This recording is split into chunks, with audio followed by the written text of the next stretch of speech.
पति, पत्नी और नौकरानी। शीतल और अभिमन्यु की शादी को 5 साल हो चुके थे, लेकिन अभी तक उनका कोई बच्चा नहीं हुआ था। इसकी वजह से शीतल और अभिमन्यु परेशान रहते थे, लेकिन उन दोनों से ज्यादा परेशान थी शीतल की सास, यानी अभिमन्यु की माँ जानकी देवी। जानकी देवी चाहती थी कि जल्दी से जल्दी उनकी गोद में पोता या पोती आ जाए, और इसीलिए वो अपनी बहू शीतल को लेकर एक दिन हॉस्पिटल पहुंची। डॉक्टर मैडम, जरा ठीक से चेक करके बताइए ना। कई बड़े बड़े डॉक्टर को दिखाया है, लेकिन मेरी बहू माँ ही नहीं बन पाती। मैंने शीतल को बहुत अच्छे से चेकअप किया है।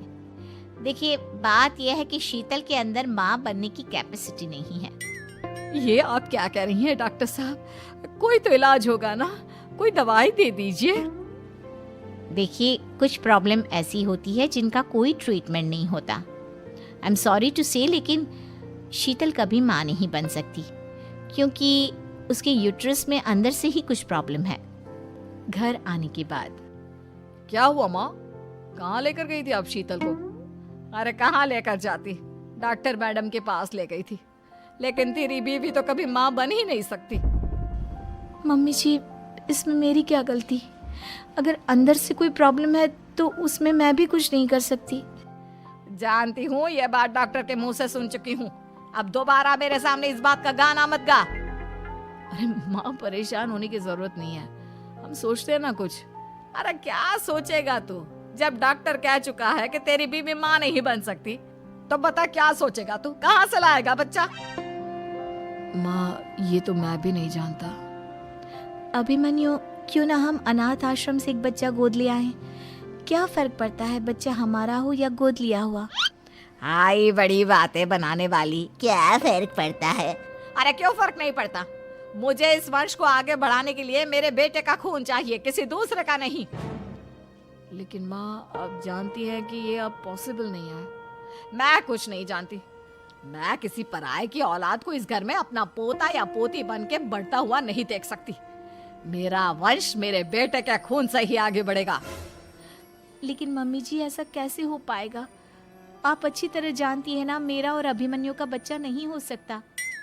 तो मैं अपने बेटे की दूसरी शादी करवाऊंगी, और अपनी दूसरी बीवी से ये मुझे बच्चा पैदा करके देगा। ये आप क्या कह रही हैं माँ? मैं किसी और से शादी नहीं करने वाला। मेरे रहते हुए आप अभिमन्यु की शादी किसी और से करवाएंगी? मम्मी जी, आप ऐसा कैसे कर सकती हैं? तू बस देखती जा बहू, मैं ऐसा कैसे कर सकती हूँ। कुछ दिनों के बाद, अभिमन्यु, मैंने तेरे लिए लड़की ढूंढ ली है। माँ, मैं आपको कितनी बार समझाऊं? मुझे किसी से शादी नहीं करनी है। पहले मेरी बात सुन। ये जो चमेली है ना, हमारे घर में काम करने आती है, वो तुझसे शादी करने के लिए तैयार है। मम्मी जी, आप अभिमन्यु की शादी एक नौकरानी के साथ करवाएंगी? वो इसलिए क्योंकि चमेली दिखने में बहुत खूबसूरत है, बच्चा भी सुंदर ही होगा। मम्मी जी, लेकिन एक बच्चे के लिए अपने बेटे की शादी नौकरानी के साथ करवाना, क्या ये सही है? अगर अभिमन्यु ने शादी नहीं की ना, तो मैं अपनी जान दे दूंगी। अब देख लो, अगर तुम्हें अपनी माँ की जान प्यारी है तो तुम्हें इस नौकरानी के साथ शादी करनी ही होगी। इस तरह जानकी देवी अपने बेटे अभिमन्यु की शादी नौकरानी चमेली के साथ करवा देती है। कुछ दिनों के बाद, नौकरानी से मालकिन बन के तो मजा आ गया। अब तो मैं इस घर की मालकिन हूँ। देखो, अपने आप को ज्यादा मालकिन समझने की कोशिश मत करो। एक बार तुम्हारा और अभिमन्यु का बच्चा इस दुनिया में आ जाए, उसके बाद तुम इस घर से हमेशा के लिए चली जाना। अरे जाओ जाओ, किसी और के आगे बातें बनाना। एक बच्चा तो पैदा नहीं कर सकी, बढ़िया आई। जाओ जाकर मेरे लिए कॉफी बना कर लाओ। नौकरानी मैं हूँ या तुम? मम्मी जी, देखिए ना शीतल मुझसे किस तरह से बात कर रही है। शीतल, तुम्हें पता है ना चमेली प्रेग्नेंट है, मेरे बेटे के बच्चे की माँ बनने वाली है। वो जैसा कहती है वैसा करो। लेकिन मम्मी जी, वो मुझे नौकरों की तरह ट्रीट कर रही है। अरे तो करेगी ना, वैसे भी बहू तुम हो किस काम की? एक बच्चा तो पैदा नहीं कर सकती। जाओ अब घर के सारे काम करो और चमेली को आराम करने दो। थैंक यू मम्मी जी, भगवान आपका भला करे। आप नहीं होती तो मैं नौकरानी से महारानी कैसे बनती। देखो, तुम्हें जो चाहिए सब मिलेगा, खूब खाओ पियो, मजे की जिंदगी जियो, लेकिन बस मुझे एक बच्चा पैदा करके दे दो। कुछ दिनों के बाद, मम्मी, बच्चे के लिए आपने मेरी शादी चमेली के साथ करवा तो दी, लेकिन दिन और रात का चैन मिट गया है। सारा दिन शीतल और चमेली की बहस चलती रहती है। अब शीतल को इस घर में रखने से क्या होगा? मैं तो कहती हूँ उसे घर से निकाल दो, है भी किस काम की। मैं ऐसा नहीं कर सकता माँ, वो मेरी पत्नी है, उससे बहुत प्यार करता हूँ मैं। तुम्हारी पत्नी चमेली है, चमेली, उससे प्यार करो। अरे तुम्हारे बच्चे को जन्म देने वाली है वो। अभिमन्यु, मैं खुद ही इस घर से चली जाती हूँ। वैसे भी अपने ही घर में नौकरों की तरह रहकर परेशान हो चुकी हूँ। घर की नौकरानी मेरे ऊपर हुक्म चलाती है, वो तुम्हारी पत्नी बन चुकी है। अब मेरा इस घर में क्या काम? अभिमन्यु के बार बार रोकने पर भी शीतल उस घर से चली जाती है। कुछ दिनों के बाद चमेली एक बच्चे को जन्म देती है। भगवान ने मेरी सुन ली, मेरे बेटे का घर भर गया, उसका अपना बच्चा इस दुनिया में आ गया।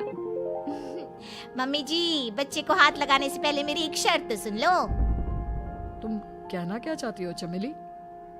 आपकी मम्मी को बहुत शौक था ना अपने पोते को खिलाने का। अब देखो, इस दुनिया में हर चीज की कोई ना कोई कीमत तो होती है। तुम अपनी आधी प्रॉपर्टी मेरे नाम कर दो, बच्चा तुम्हारे नाम। अरे लेकिन मैंने अपने बेटे से तुम्हारी शादी करवाई है, अब ये सौदेबाजी कहाँ से आ गई? जो औरत अपनी बहू को घर से निकाल कर एक नौकरानी के साथ अपने बेटे की शादी करवा दे, वो तो सौदेबाजी कर ही सकती है ना। उसका कैसे भरोसा कर सकते हैं? मुझे बस आप लोगों की प्रॉपर्टी चाहिए, उसके बाद ही बच्चे को आप हाथ लगा सकते हैं। मैंने कहा था ना मम्मी, आप गलत कर रही हैं। देखिए, उसका नतीजा आपके सामने है। जब शीतल को पता चलता है कि अभिमन्यु और चमेली का बच्चा दुनिया में आ गया है, तो वो अपने घर पहुंचती है। अभिमन्यु, कहाँ है आपका बच्चा? क्या मैं उसे देख सकती हूँ? कुछ भी मत पूछो शीतल, माँ की हुई एक गलती हम लोगों पर भारी पड़ रही है। वो नौकरानी अपनी औकात पर आ गई है और अब हमसे अपनी आधी प्रॉपर्टी मांग रही है, वो भी बच्चे के बदले में।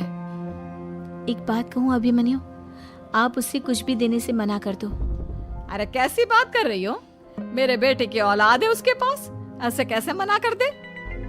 मम्मी जी, वो अभिमन्यु का बच्चा नहीं है, वो चमेली और उसके बॉयफ्रेंड का बच्चा है। ये तुम क्या कह रही हो शीतल? ये देखिए वीडियो, चमेली और उसका बॉयफ्रेंड आपस में बातें कर रहे हैं कि उन दोनों ने मिलकर आपको बेवकूफ बनाया है और अब इस बच्चे के बदले आपसे प्रॉपर्टी भी हड़प लेंगे। हे भगवान, ये मुझसे क्या हो गया? ना तो बच्चा मिला और अपने बेटे की नौकरानी के साथ शादी करवा दी, सो अलग। अब क्या होगा? मुझे माफ कर दो शीतल, मेरी वजह से तुम्हें बहुत तकलीफ हुई है। अभिमन्यु, मैंने कहा ना, उस नौकरानी को उसके बच्चे सहित इस घर से बाहर निकाल दो। लगता है मेरे अभिमन्यु का बाप बनने का सपना अधूरा ही रह जाएगा। अभिमन्यु, अपनी मम्मी से कहो कि परेशान ना हो। आपको याद है, एक बार हम एक IVF सेंटर गए थे, मैंने फिर से वहां जाकर बात की थी और आपको पता है, इस बार मैं प्रेग्नेंट हूँ, क्योंकि हमने वहां पर प्रोसीजर करवाया था जिसकी वजह से मैं प्रेग्नेंट हो गई थी। और इस बात का पता मुझे बस कुछ महीने पहले ही लगा है। हमारा बच्चा इस दुनिया में आने वाला है अभिमन्यु। मुझे माफ कर दो शीतल बहू, मुझसे बहुत बड़ी गलती हो गई। कोई बात नहीं माँ, लेकिन अब हमें उस धोखेबाज नौकरानी को इस घर से बाहर निकालना है और इस घर की मालकिन को वापस घर लाना है, वो भी अपने बच्चे के साथ।